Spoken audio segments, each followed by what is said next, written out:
AI는 뭐라고 말했을까요? 제가 사람들이 흔히 하는 질문입니다. 여기 4가지 유형의 리더가 있습니다. 능력이 뛰어나고 열정이 있는 리더. 능력은 뛰어나지만 열정은 없는 리더. 능력이 없고 열정도 없는 리더. 능력은 없는데 열정만 뛰어난 리더. 여러분, 여러분의 직장 상사나 팀장 혹은 여러분의 삶의 리더가 있을 때 어떤 유형의 리더를 제일 피하고 싶으십니까? 어떤 리더가 이런 리더 피하고 싶다 싶으십니까? 몇 번이실까요? 생각하시라고 좀 골치에 이렇게 곰곰이 좀 생각해 보셔야 되겠습니까? 자, 몇 번일까요? 제가 AI에게 질문을 했는데요. AI는 4가지 유형의 리더 중에 어떤 유형을 가장 피하고 싶어 했을까? AI 생각이나 제 생각이나 어쩌면 다른 분들의 생각도 크게 다르지는 않을 것 같다 싶습니다. 최악의 리더는 4번이었습니다. 능력은 없는데 열정만 뛰어난 리더였습니다. 얼핏 3번. 능력도 없고 열정도 없는 리더가 최악이 아닐까 하실 수 있지만 AI가 이렇게 말해줍니다. 3번 리더는 가만히 있으니까 그나마 더 사고는 안 친다고. 가만히 있으니까 그나마 사고는 더 안 친다고. 반면에 4번 리더는 그 아래 사람들이 뒤치다거리만 하게 되고 결국 조직을 낭떠러지로 끌고 간다는 겁니다. 그래서 이런 리더에게는 정말 이렇게 말해주고 싶습니다. 제발 가만히 있어. 아무것도 하지 마. 그냥 가만히 있는 게 오히려 나은, 무엇을 하는 게 오히려 더 골칫거리가 되는 모습. 제발 가만히만 있어주면 좋겠네. 그런 교회가 있습니다. 차라리 안 하는 게 나은 교회가 있습니다. 내가 명하는 이 일에 너희를 칭찬하지 아니하나니 이는 너희의 모임이 유익이 못되고 도리어 해로움이라. 바울이 말합니다. 너희의 모임이 유익이 못되고 도리어 해로움이라. 여러분, 이 말 교회로서 최악의 평가 아닙니까? 예배 드리겠다고 모였습니다. 종교 활동을 합니다. 그런데 갈수록 골칫거립니다. 모일수록 골칫거립니다. 차라리 안 모이는 게 더 나은 교회입니다. 바울이 고린도 교회를 지금 그렇게 평가하고 있습니다. 아니, 세상에 우리 신앙이 우리의 자랑과 못함을 떠나서 우리가 주께 얼마나 충성하냐 중요하지 않습니까? 잘하고 못하는 건 율법적인 거고 충성하는 게 얼마나 아름다운 일입니까? 주일날 모였으니까 칭찬받을 일 아닙니까? 얼마나 잘한 거 아닙니까? 고린도 교회는 왜 우리한테 그러냐고 따지지도 모릅니다. 우리가 모이는 게 얼마나 칭찬받을 일이냐고 말할지 모릅니다. 그런데 너희의 모임이 유익이 못되고 도리어 해롭다. 무슨 말입니까? 차라리 안 모이는 게 낫다는 얘기입니다. 저는 교회가 받을 수 있는 최악의 평가가 이것 같아요. 저는 소망합니다. 예수님께서 너희 주님의 선한 교회 안 모이는 게 도리어 낫다. 모이는 게 도리어 해롭다. 이런 소리 절대로 하나님께 안 들었으면 좋겠습니다. 저도 여러분도 안 들었으면 좋겠습니다. 그렇다면 대체 고린도 교회 뭐가 문제였을까요? 왜 이런 최악의 평가를 들었을까요? 이 이야기를 하기 전에 다른 이야기를 먼저 하려고 합니다. 여러분, 요즘 같은 시기에 밥 한 끼 사 먹으려면 얼마 들까요? 많은 직장인들이 밥값이 비싸서 7, 8천 원 주고 구내식당 가서 밥 먹는 일이 많아졌다고 합니다. 그리고 편의점 도시락이 그렇게 많이 팔린답니다.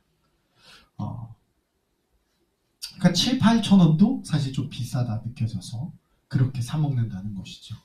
저는 그것도 부담이라고 생각이 돼서 교회에 도시락을 싸오고 있습니다.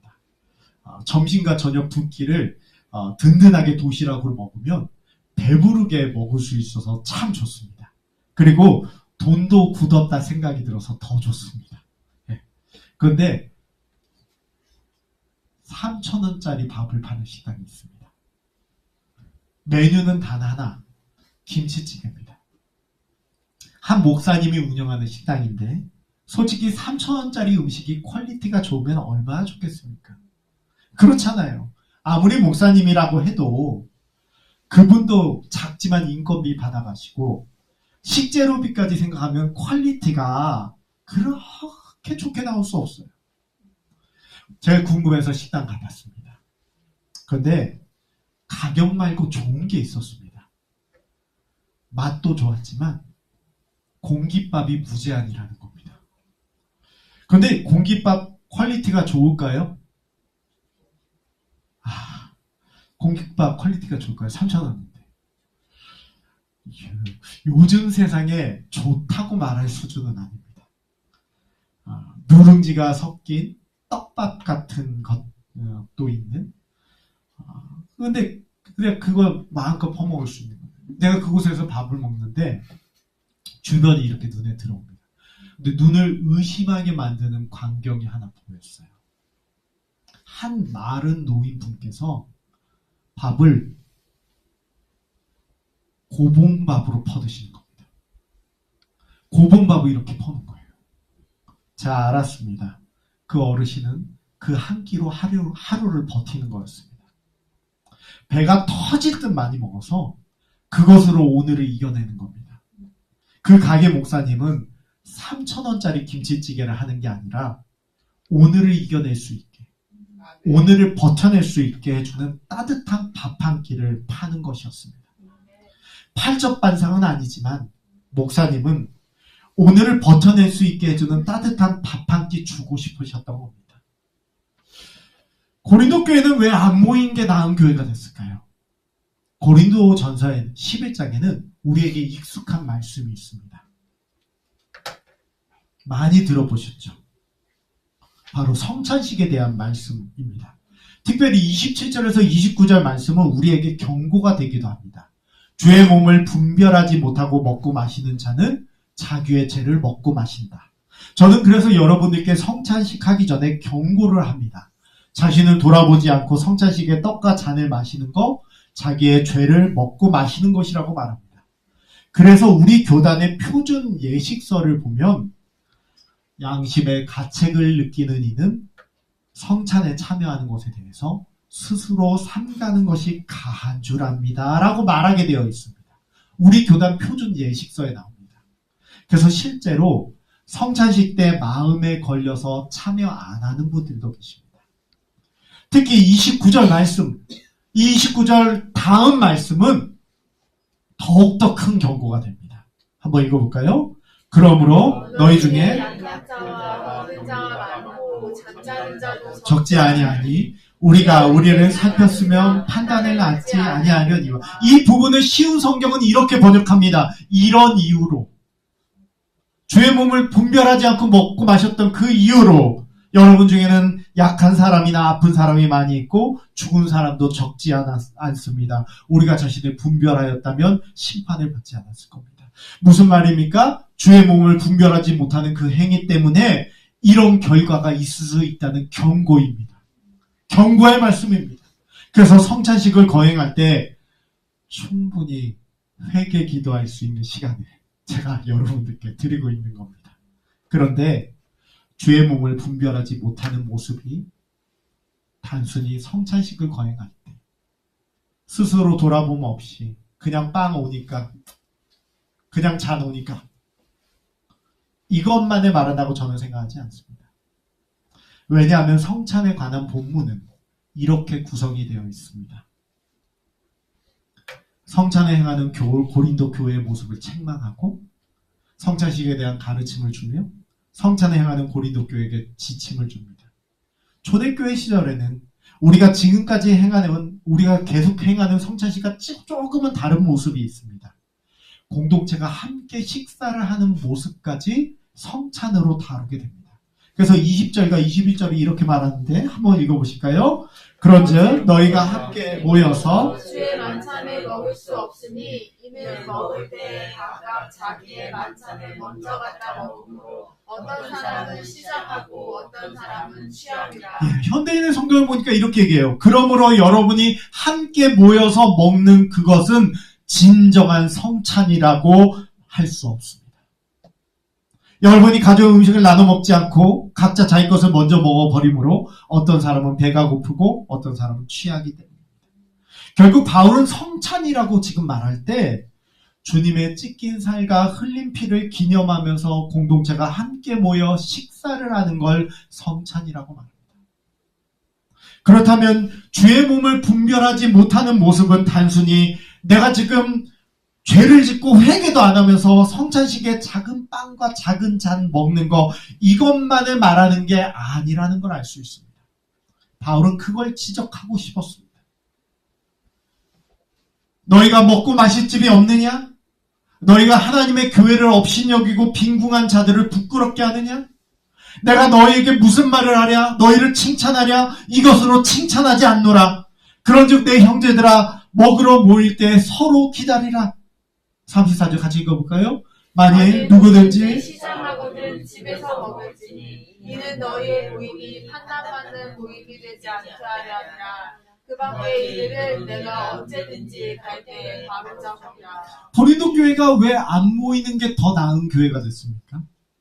주의 몸이라고 모여서는 주의 몸 서로 찢고 있는 행동하고 있었기 때문입니다. 저는 바울이 말한 33절에 서로 기다리라는 말을 주목합니다. 여러분, 이 말이 뭡니까? 서로 기다리라는 말.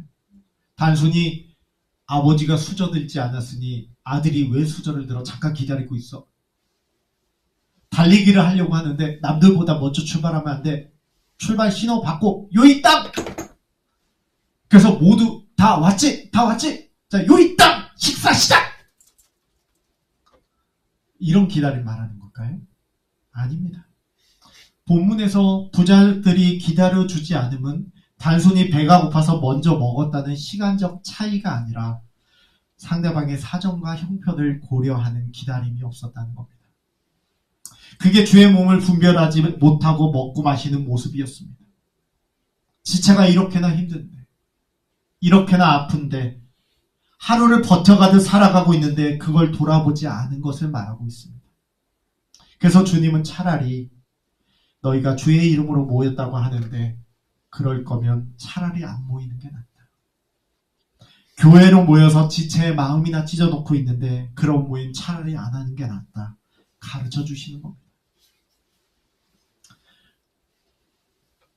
고린도 교회에는 음식은 있었지만 이게 없었습니다.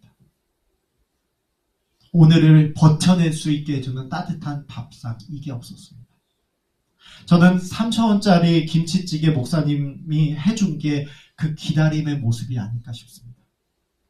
상대의 사정과 형편을 고려하는 기다림, 단순히 밥을 주는 교회가 아니라 10가지 반찬의 식사나 아주 고급진 재료의 식사가 아니고 누룽지 섞인 떡밥이었지만 고기 하나 들어가 있지 않은 김치찌개이지만 그것이라도 있어야 오늘 하루를 버틸 수 있는 이에게 해주는 위로의 기다림 말입니다. 사실 저에게 올 초부터 조금 힘든 상황입니다. 많이 벅차기도 합니다. 근데 제 사정을 아는 후배 목사가 저에게 힘내라고 밥 사준다면서 1시간을 걸려서 교회를 왔습니다. 이런저런 이야기를 했어요. 근데 그 후배 목사도 개척교회를 3년째 하고 있는데 사정을 들어보니까 차라리 내가 더 낫다 싶었어요. 저 밥 사주겠다고 왔는데 제가 밥을 사줬습니다. 네. 여기에 아이들 먹을 빵과 사모님과 함께 드시라고 차까지 그날 제 용돈의 절반을 썼습니다. 예. 저 잘 섬겼죠. 예.